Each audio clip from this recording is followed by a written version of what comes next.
में भी धर्म दिखने लगा।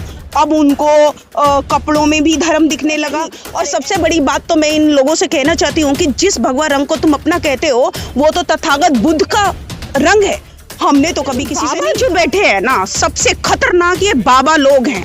ये जो तरह तरह के बाबा मार्केट में बैठे हैं, ये उन लोगों को क्यों नहीं चलाते जो छोटी छोटी बच्चियों का रेप करते हैं, जो मंदिरों में बच्चियों का रेप होता है, जो शोषण हो रहा है, ये उनको क्यों? हमारे बाबा साहब ने जो संविधान लिखा, अगर हम उसको फॉलो करें, बाबा साहब के दिए हुए 22 आदेशों का अगर हम पालन कर रहे हैं, हम उनकी 22 प्रतिज्ञाओं का पालन कर रहे हैं, तो इस देश के लोगों की भावना क्यों आहत होती है?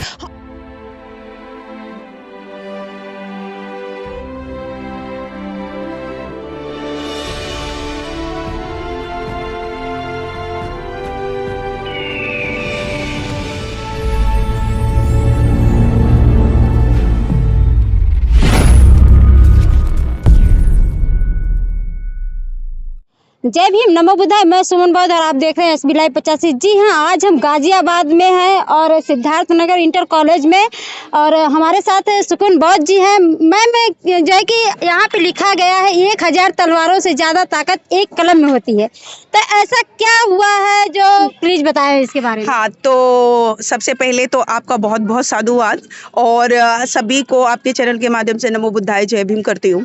और ये जो लिखा है 1000 तलवारों से ज़्यादा ताकत एक कलम में होती है, उसी कलम के बलबूते बाबा साहब ने संविधान लिख दिया, और उसी कलम के बलबूते बाबा साहब एक इतने स्ट्रांग बन गए, क्योंकि वो कहते हैं कि शिक्षा वो शेरनी का दूध है जो पिएगा वही दहाड़ेगा। उन्होंने इतनी शिक्षा ग्रहण करी उस टाइम पर सोचिए, बाहर विदेशों में वो पढ़कर आए और उन्होंने 3 PhD की डिग्रियां ली, और उसी कलम के बलबूते वो इतने स्ट्रांग हो गए कि लाखों की संख्या में लोग थे जो उनका विरोध कर रहे थे।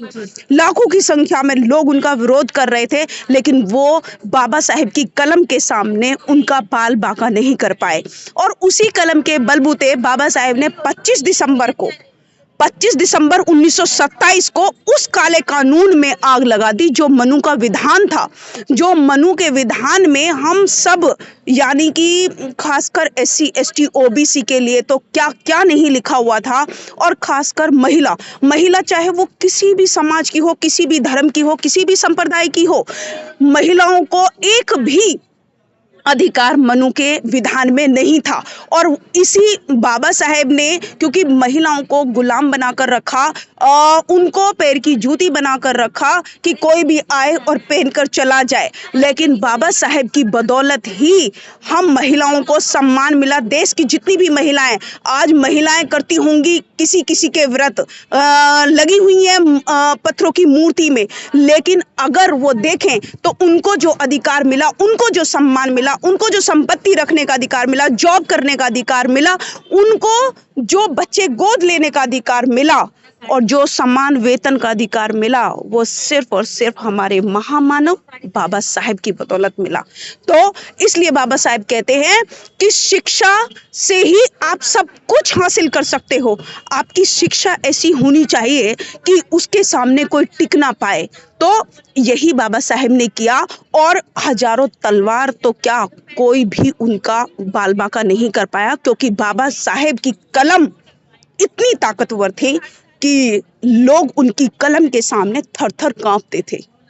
तो मैम, 25 दिसंबर 1927 को परम पूज्य बाबा साहेब डॉक्टर भीमराव अंबेडकर मनुस्मृति दहन किए थे, तो पूरे बहुजन समाज के और पूरे वर्ल्ड की जो महिलाएं हैं, क्या उनको संदेश देना चाहेंगे? मैं सिर्फ इतना कहना चाहती हूँ आपके चैनल के माध्यम से कि जितनी भी महिलाएं हैं, थोड़ा जातिवाद से ऊपर उठिए, थोड़ा ऊंच नीच भेदभाव से थोड़ा ऊपर अपने आप को उठाइए, क्योंकि बाबा साहेब ने हमको वो तमाम अधिकार दे दिया, और उस काले कानून में आग लगा दिया जिस काले कानून के तहत हमसे तमाम वो अधिकार छीन लिए गए थे। यानी कि महिलाओं से उनका सम्मान, स्वाभिमान सब कुछ छीन लिया गया था, लेकिन बाबा साहेब ने उसी काले कानून को 25 दिसंबर को आग लगा दी। तो खासकर ये महिलाओं के लिए, जितनी भी महिलाएं हैं भारत देश की, की, उन सब के लिए बौद्ध महोत्सव यानी कि 25 दिसंबर का दिन सबसे बड़ा दिन होना चाहिए। ये सबसे बड़ा पर्व होना चाहिए, खासकर हम महिलाओं के लिए, क्योंकि इसी काले कानून के तहत जो हमारा शोषण होता था वही बाबा साहेब ने रोक दिया और संविधान के माध्यम से, अपने हिंदू कोड बिल के माध्यम से हमको वो तमाम अधिकार दे दिए। इसलिए अगर कोई हमारा हितैषी है या किसी ने हमारे आंसू पूछे तो वो सिर्फ और सिर्फ महामानव बाबा साहेब हैं और ज्योतिबा फूले और माता सावित्रीबाई फूले हैं, और कोई भी नहीं है। चाहे आप कितनी भी लोगों की पूजा करते रहिए, लेकिन आपको अगर सम्मान, स्वाभिमान कोई दे सकता है तो वो भारत का संविधान दे सकता है, हिंदू कोड बिल दे सकता है, और कोई नहीं दे सकता। इसलिए मैं आपके चैनल के माध्यम से इन तमाम महिलाओं को कहना चाहती हूँ कि जिन बाबा साहेब को आप समझती हो कि छोटी जाति से बिलोंग करते थे, एक उन्हीं में दम था जो हम भारत के लोगों का, जो उन्होंने इतिहास बदल दिया और हमको नीचे से उठाकर आसमान तक पहुंचा दिया। आज महिलाएं इंजीनियर हैं, डॉक्टर हैं, पीसीएस है, सीएम है, पीएम है, राष्ट्रपति हैं, यहाँ तक कि चांद तक भी महिला चली गई तो वो सिर्फ और सिर्फ महामानव बाबा साहेब की बदौलत। मैम, एक मुद्दा बहुत ही ट्रेंडिंग में चल रहा है, 25 जनवरी को रिलीज होने वाली है, जो है कि एक मूवी है पठान। उस पठान मूवी को लेके बहुत ही विवाद हो रहा है। जो 12 तारीख के सॉन्ग रिलीज हुआ था जिसमें दीपिका पादुकोण है, वो करीबन 10 रंग के कपड़े पहने थे, उसमें एक भगवा कलर का रंग आता है, उस पर बहुत विवाद हो रहा है, बहुत ही मतलब सबकी भावनाएं आहत हो रही। क्या कहेंगी इस पर? देखिए, ये जो लोग हैं ना, ये धर्म की राजनीति करते हैं और ये राजनीति के तहत और जात पात को फैलाने के लिए अब उनको कलर में भी धर्म दिखने लगा, अब उनको कपड़ों में भी धर्म दिखने लगा। अरे ऐसे तो कितनी सारी मूवीज जिनमें उन्होंने इस कलर के, ऑरेंज कलर है, कोई भी पहन सकता है, हर किसी का राइट है इसके ऊपर। ये नहीं कि मतलब अगर ऑरेंज कलर है तो ये किसी धर्म से रिलेटेड हो गया, नहीं। और सबसे बड़ी बात तो मैं इन लोगों से कहना चाहती हूँ कि जिस भगवा रंग को तुम अपना कहते हो वो तो तथागत बुद्ध का रंग है। हमने तो कभी किसी से नहीं कहा कि तथागत बुद्ध का धम तुम लोगों ने कैसे पहना है। वो छोटे छोटे बाबा बैठे हैं मार्केट में जो धंधा कर रहे हैं, धर्म के नाम पर जो धंधा कर रहे हैं, महिलाओं का शोषण कर रहे हैं, वो भी तो भगवा रंग पहनते हैं। उनको क्यों नहीं कहते? जो आज जेलों के पीछे हैं वो भी भगवा रंग पहनते हैं, उनको क्यों नहीं कहते? उनको जेल में क्यों नहीं पहुंचाए? तो ये जो धर्म के नाम पर, ये जो कलर के नाम पर ये जो शोषण हो रहा है ना, ये जो राजनीति फैलाई जा रही है, जो ऊंच नीच भेदभाव और ये जो सारी चीजें, जो उस मूवी का नाम पठान है, शायद इसलिए भी लोगों को प्रॉब्लम होगी। तो ये राजनीति है और कुछ भी नहीं है। और लोग मुझे समझ में नहीं आते इतने फ्री कैसे होते हैं, इतने लोगों की बातों में कैसे आ जाते हैं। अरे अपने काम को करिए, अपना जो समय है उसको इंसानियत के लिए लगाइए। ये धर्म, जाति पाति, भेदभाव इन राजनीति वाले लोगों का फैलाने का जरिया है।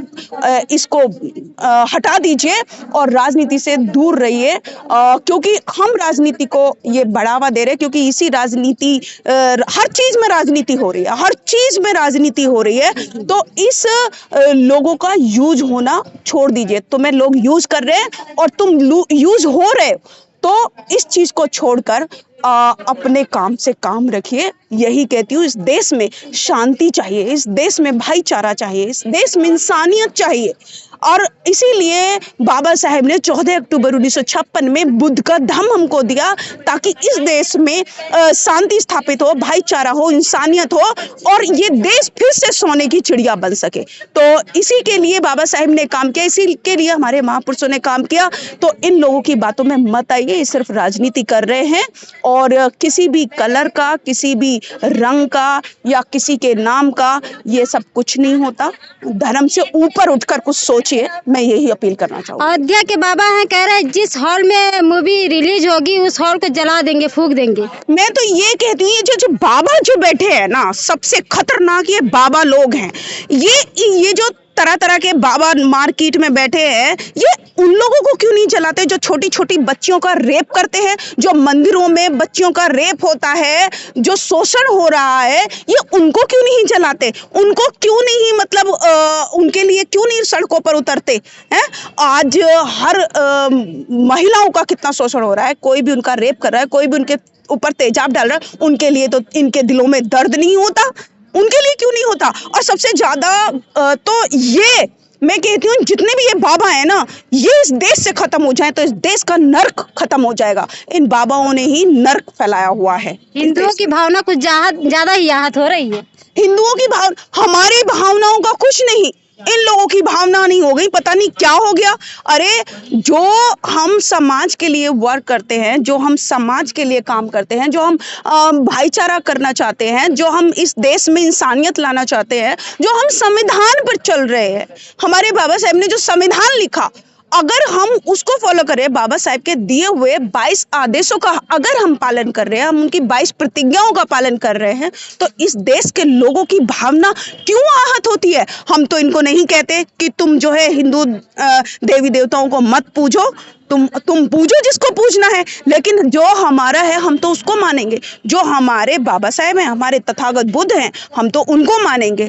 तो हम जब हमारी भावना आहत नहीं होती तो तुम्हारी भावना कैसे आहत हो जाती है? तो ये जो है लोगों का एक भ्रम है और लोगों को षड्यंत्र है, उनका शोषण करने का भी एक षड्यंत्र है। तो बस यही मैं कहना चाहती हूँ कि इन चीजों से ऊपर उठ जाए। दिसंबर के लिए क्या अपील करना चाहेंगी? 25 दिसंबर के लिए मैं कहना चाहती हूँ कि ग्रेटर नोएडा में जो सालों साल से बौद्ध महाउत्सव मनाया जाता है, उसमें लाखों की संख्या में लोग आते हैं और हर क्षेत्र से बस जा रही हैं, लोग अपने वाहन से भी वहाँ पहुँचते हैं। तो आप लोगों से भी अपील है कि एक ऐसा पर्व जो कि इससे बड़ा पर्व हमारी लाइफ में और कोई हो नहीं सकता, तो आप के चैनल के माध्यम से मैं कहना चाहती हूँ कि सभी लोग खासकर बहुजन समाज या जो बाबा साहेब के विचारों को मानता है वो समाज 25 दिसंबर को ग्रेटर नोएडा सेक्टर 15 में पहुंचे और अपने पर्व को धूमधाम से मनाएं। बहुत बहुत साधुवाद। ये थी हमारे साथ सुकून बौद्ध जी।